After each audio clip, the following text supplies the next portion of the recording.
Ok, ¿Ve mi pantalla? ahí Perfecto, vemos. Marco. Marcos nos va a hablar de optimización de dosis en estudios de medicina nuclear en pediatría. Adelante, Marco, muchas gracias. Bueno, buenas noches a todos. Voy a tratar de recuperar un poquito de tiempo, que esta primera sesión con toda la introducción al curso y demás, pues siempre era lógico que nos tomáramos un poco más de lo planificado, ¿no? Muchas gracias al comité organizador de este curso, al Comité de Educación Continua por todo el soporte para tratar de divulgar estas temáticas en la región. Así que, bueno, yo les voy a hablar un poco hoy de optimización de dosis en estudios de medicina nuclear, particularmente en estudios pediátricos. Y estudios pediátricos, además de todo lo que ya se ha hablado anteriormente, que habló Lionel en su introducción al curso, Margarita con toda la tecnología en los pacientes pediátricos, pues como ustedes saben, ya hay que tener unos cuidados adicionales. Acá el tema de la protección radiológica es todavía más importante, que ser más celoso con eso en este tipo de pacientes. Y el tema entonces de optimizar en pediatría, además de las dosis y los tiempos de adquisición, se vuelve un poco más crítico, ¿no? Y un poco más difícil de implementar. Entonces vamos a hablar un poco de antecedentes de la temática, vamos a hablar de algunas iniciativas y acciones en esta dirección, y finalmente yo les voy a poner unos ejemplos de implementación a partir de los resultados de un proyecto en lo que participamos, para que puedan ver muy someramente una forma práctica de cómo tratar de implementar algún protocolo de optimización en nuestros servicios de medicina nuclear hoy en día. Entonces, hablando ya un poco de antecedentes y muy relacionado, Lionel ya tocó esto un poco en su presentación, el tema de las exposiciones médicas con el uso cada vez más de toda esta tecnología y de este nuevo equipamiento que cada vez va cobrando mucho más en sus aplicaciones, y el uso de los equipos híbridos, pues las dosis de radiación por aplicaciones médicas y en medicina nuclear ha incrementado notablemente, ¿no? Con respecto a 20 años atrás, cuando la medicina nuclear era mucho más sencilla y no existía la tecnología que existe actualmente, ¿no? Estos son unos resultados bien importantes de unos estudios de exposiciones de dosis que se hicieron en el procedimiento en Estados Unidos, que evaluaron dosis efectiva en un periodo de 2006 a 2016. O sea, se evaluó unos cuantos años. Como ustedes pueden ver acá, además de todos estos protocolos, bueno, la parte de los escáneres evidentemente prevalecen en los porcientos, pero la parte de medicina nuclear después está en segundo lugar con respecto al resto de los procedimientos radiológicos, ¿no?, que se aplican. Por lo tanto, empieza a llamar la atención que la medicina nuclear, y sobre todo con el híbrido, en la medicina nuclear, pues esta unión del CT con los estudios de nuestra especialidad, pues empieza a llamar la atención en los niveles de dosis de los pacientes. Y en particularmente, vemos el reporte de la NSRP, el reporte 184, que haciendo un estudio de las distribuciones fundamentalmente entre todos los estudios de medicina nuclear, bueno, los estudios cardíacos son los que más dosis aportan, evidentemente. Luego los estudios de PET, que cada vez cobran más valor en las aplicaciones de la medicina nuclear, se hacen cada vez más. Y bueno, luego en segundo lugar, como era de esperar, los estudios óseos por la cantidad de dosis que se ponen. Aquí está, este es un reporte de 2019 de cómo es el comportamiento de las exposiciones médicas a los pacientes en Estados Unidos, ¿no? Y realmente está aproximadamente como un comportamiento bien parecido al resto del mundo. Así que, bueno, hay que tener en cuenta este reporte y revisarlo. Hay un estudio ya dirigido al uso de procedimientos médicos en niños, en una población, que fue publicado en el 2011. Aquí se estudiaron, fíjense, el número de pacientes, más de 350.000 pacientes. Se dividieron en estos grupos etarios de 0 a 2, de 2 a 5, de 5 a 10, 10 a 15 y 15 a 18, que más o menos es el rango de grupos etarios donde se consideran pacientes pediátricos en muchos lugares, ¿no? Aquí está, en estos grupos, si ustedes se fijan en estas columnas, la cantidad de estudios promedio o procedimientos promedio por este tipo de pacientes, por los pacientes pediátricos, cuántos hicieron o se realizaron un solo estudio radiológico, más 2 o más, y la tercera columna, más de 3 estudios en el año. Como ustedes ven, el número de estudios de procedimientos con radiaciones en pediatría es bastante importante, y aquí solamente es un análisis de mercado en estos estados, que es donde mayor cantidad de estudios se hacían anualmente en los Estados Unidos. O sea, que es preocupante evaluar esta dosis de radiación a partir de estos estudios con radiaciones en pediatría. De este mismo análisis se vio que, bueno, los principales son los estudios, la radiografía fundamentalmente. Aquí están distribuidas los tipos de radiografía, las principales, la radiografía de tórax, que se indican muchísimo en pediatría. Luego, en segundo lugar, están los escáneres, sobre todo los escáneres de cerebro, abdomen y pelvis. Y bueno, en tercera línea de grupos de estudios radiológicos están los estudios de medicina nuclear. Sobre todo los estudios óseos son los más frecuentes en esta gran población analizada en este reporte de 2011. Entonces, ¿qué se ha visto en medicina nuclear como antecedente? Bueno, realmente en pediatría es bastante común que haya falta de estándares, ¿no?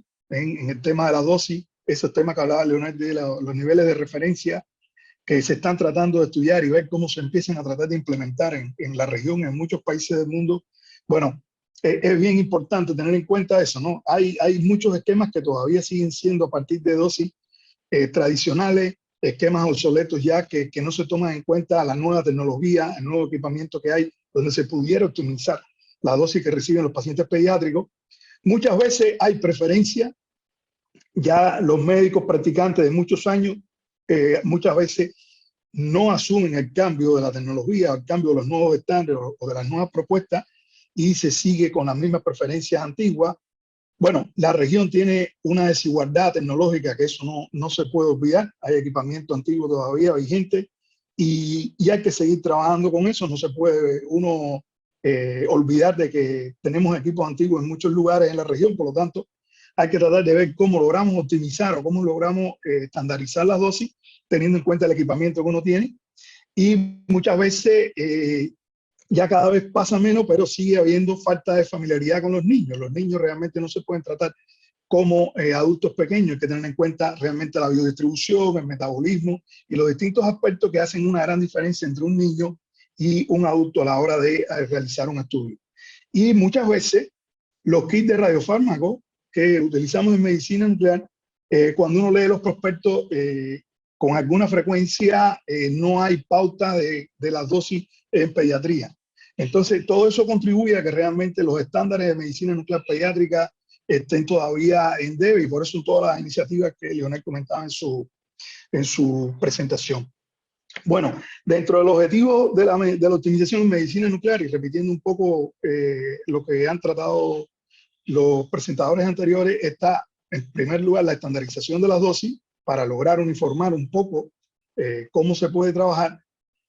Reducir las dosis siempre que se pueda, aunque a veces la reducción de las dosis no significa en una mejora de los estudios, como ya comentaba Marca, comentaba Leonel también, y también todo esto tiene que estar relacionado con la calidad de la imagen, ¿no? Hay que tratar de fundir estos 3 objetivos, pero teniendo un balance, y no se puede pensar solamente en que voy a reducir dosis y ya con eso optimizo, o voy a mejorar calidad y con eso optimizo. O sea, hay que tener un balance y hay que tener en cuenta los 3 aspectos para lograr una correcta optimización.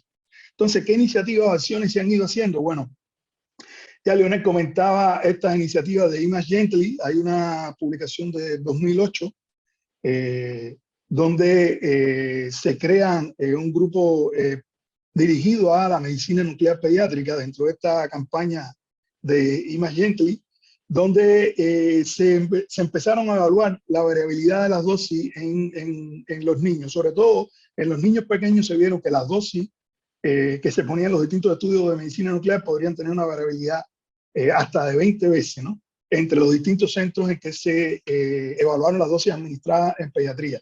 Esto realmente fue una alarma, ¿no?, porque no se pensaba que había tanta variabilidad entre centro y centro. Y esto fue un estudio inicial en Estados Unidos. Luego se empezaron a hacer encuestas y a buscar datos de forma internacional. Y de ahí sale esta gran iniciativa de una alianza para la protección radiológica en las imágenes pediátricas, donde cada vez se han ido uniendo más organizaciones internacionales y que de las primeras cosas que sale con esta iniciativa es la divulgación y la información correcta. Bueno, una de las primeras cosas que sale como resultado es producir una especie de folleto para los pacientes y las familias para educar en el uso de los estudios con radiaciones en los pacientes pediátricos y que, bueno, eso es una de las pautas, ¿no? La parte de la comunicación, que también es una de las cosas que no podemos olvidar cuando hacemos estudios, sobre todo en pediatría, ¿no? Aquí hay un resultado también de consenso de lograr unos guidelines del uso de radiofármacos, de las dosis pediátricas de los radiofármacos en Estados Unidos, que fue aprobado por las principales sociedades que tendrían que ver con esto en los Estados Unidos, que está directamente ligado a esa iniciativa de Image para apoyar la estandarización y la optimización de las dosis en pediatría. En paralelo, las sociedades norteamericanas y las sociedades europeas también estuvieron trabajando ya desde ese tiempo y antes en tratar de elaborar un guideline estandarizado y armonizar las dosis propuestas por ambas organizaciones. Hay una reunión bien importante que se hace en Milano en el año 2012, donde a partir de ahí da pie a que se logre una guía armonizada de las propuestas de dosis en pediatría por ambas sociedades, que hoy por hoy son públicas y que tienen estas herramientas como la que Leonel hablaba de el Dose Calculator que propone la Sociedad Europea, o esta herramienta de dosis pediátrica que está en el sitio de la Sociedad Norteamericana de Medicina Nuclear. Ambos son herramientas que están libres y que están al alcance de cualquiera, y que es recomendable tratar de seguirla y evaluarla, por lo menos un intento de tratar de acercarnos a esas dosis que están lo más optimizadas hasta ese punto, ¿no? Como punto de partida en cada institución. Esta publicación, bueno, resume un poco esta armonización de las dos propuestas de las dos sociedades que hoy por hoy están libres y se pueden encontrar en cualquier parte. Entonces, como parte de esa iniciativa de Image hubo un estudio bien interesante, un primer estudio con centros de distintas regiones del mundo, como ustedes pueden ver aquí, de Asia, de Australia, Nueva Zelanda, países centros pertenecientes a la Unión Europea, Japón, América Latina, Norteamérica y África. En este estudio, que primeramente se hizo un primer reporte, un primer corte para ver cómo estaban las dosis, los distintos estudios que se hacían en medicina nuclear, cómo estaban las dosis en pediatría. Como ustedes pueden ver, aquí hay un ejemplo para dos pacientes hipotéticos. Un chico de 20 kilogramos, 110 centímetros, 5 años, y una chica de 10 años, 140 centímetros de alto, 30 kilos. Bueno, a cada uno de estos centros se les pidió de todas las regiones qué dosis ellos aplicaban en ese tipo de casos hipotéticos, y como ustedes pueden ver, la variabilidad por región es bastante grande. Y comparando con estas dos líneas que están las cantidades de actividad recomendadas tanto por la Sociedad Norteamericana, la Sociedad Europea y la Sociedad Japonesa. Como ustedes pueden ver, la variabilidad de dosis es bien grande, y hay lugares como, por ejemplo, hay un centro que reportó en Asia para esta niña una dosis de 1.360 megabecquerel, o sea, algo inconcebible, pero hay centros que estaban trabajando con esa dosis. Esto es un reporte de 2016. A partir de esta gran encuesta que se hizo en varios países del mundo. Entonces, bueno, todo eso, ¿qué trajo como consecuencia? Bueno, ha ido haciendo pensar un poco a la gente, a los distintos centros en el mundo, las distintas organizaciones, y cómo tratar de implementar esto de forma práctica, ¿no? Cómo empezar a trabajar en optimización.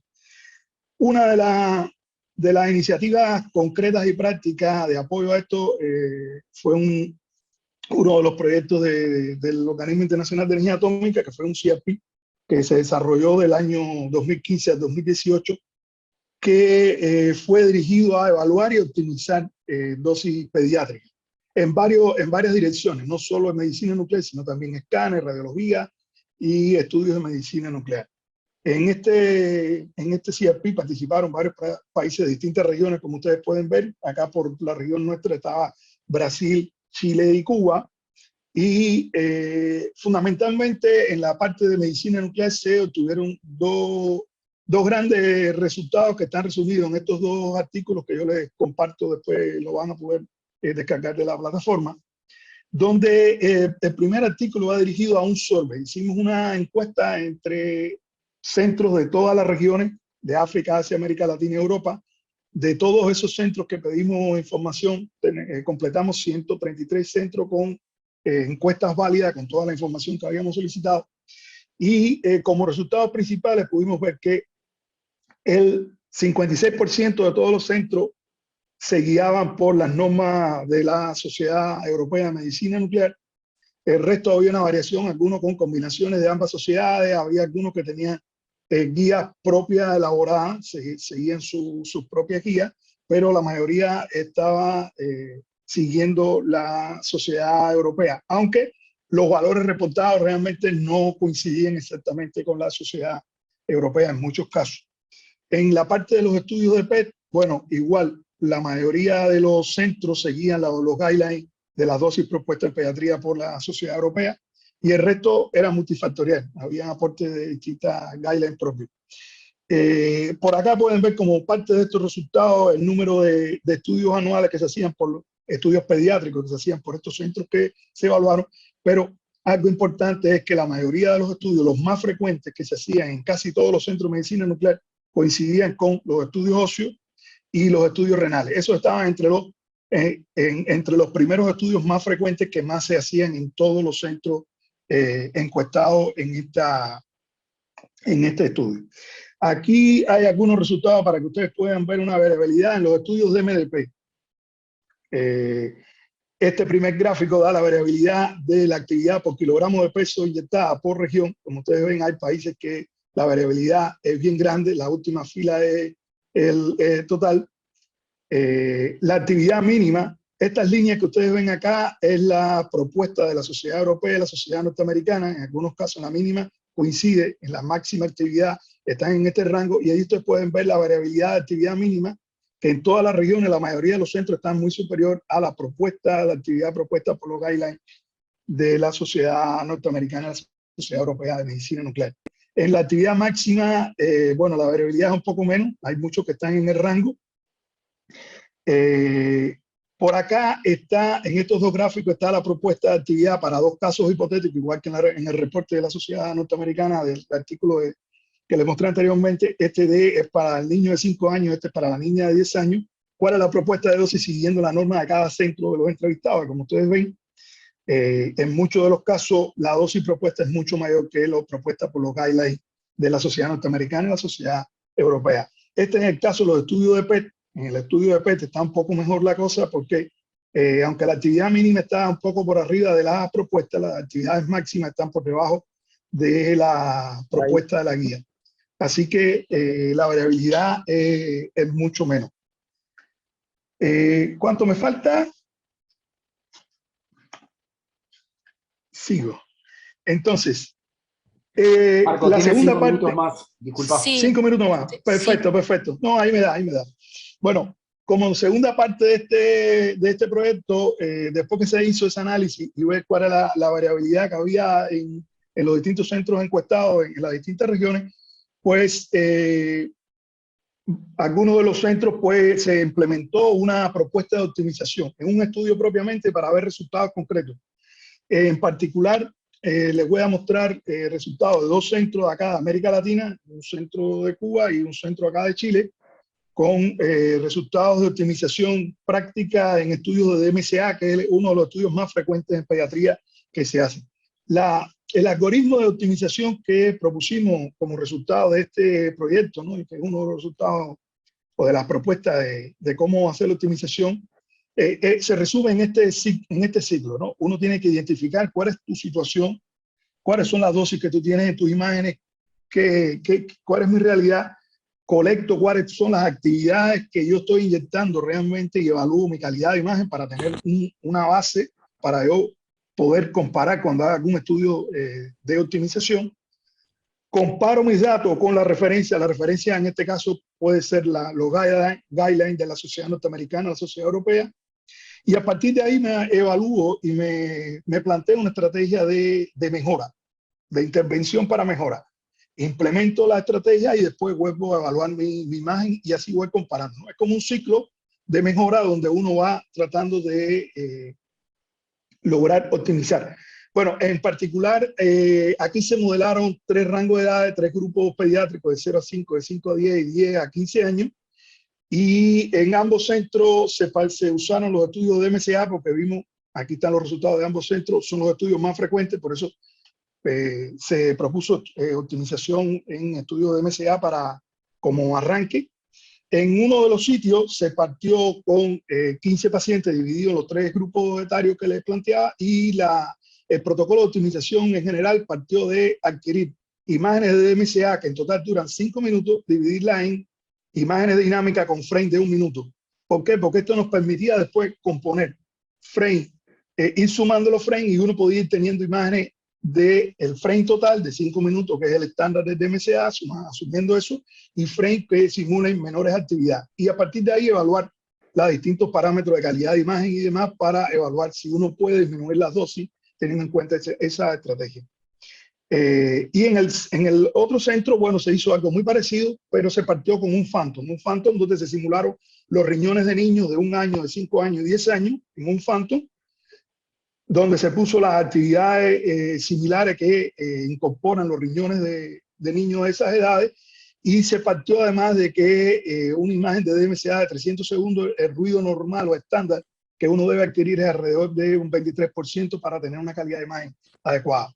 A partir de esos resultados, aquí les pongo una tabla de resumen donde está la propuesta de dosis de la Sociedad Europea, la Sociedad Norteamericana para los 3 grupos de edades, la actividad en el sitio 1 antes de optimizar, la actividad en el sitio 2 antes de optimizar, y lo que está en los recuadros, en los rojos, son los valores óptimos después de aplicar este procedimiento de optimización. Y como ustedes pueden ver, la reducción de la dosis fue notable en ambos casos, en ambos sitios. Así que, como conclusión, este es un procedimiento que se puede implementar de forma relativamente bastante sencilla. Evidentemente, tienen que haber profesionales dedicados y la buena intención, pero uno puede lograr en estudios de MCA, en pediatría, ya lograr disminuir las dosis de una forma importante, como una propuesta de método de optimización. Y hasta aquí era lo que yo les quería presentar en el día de hoy.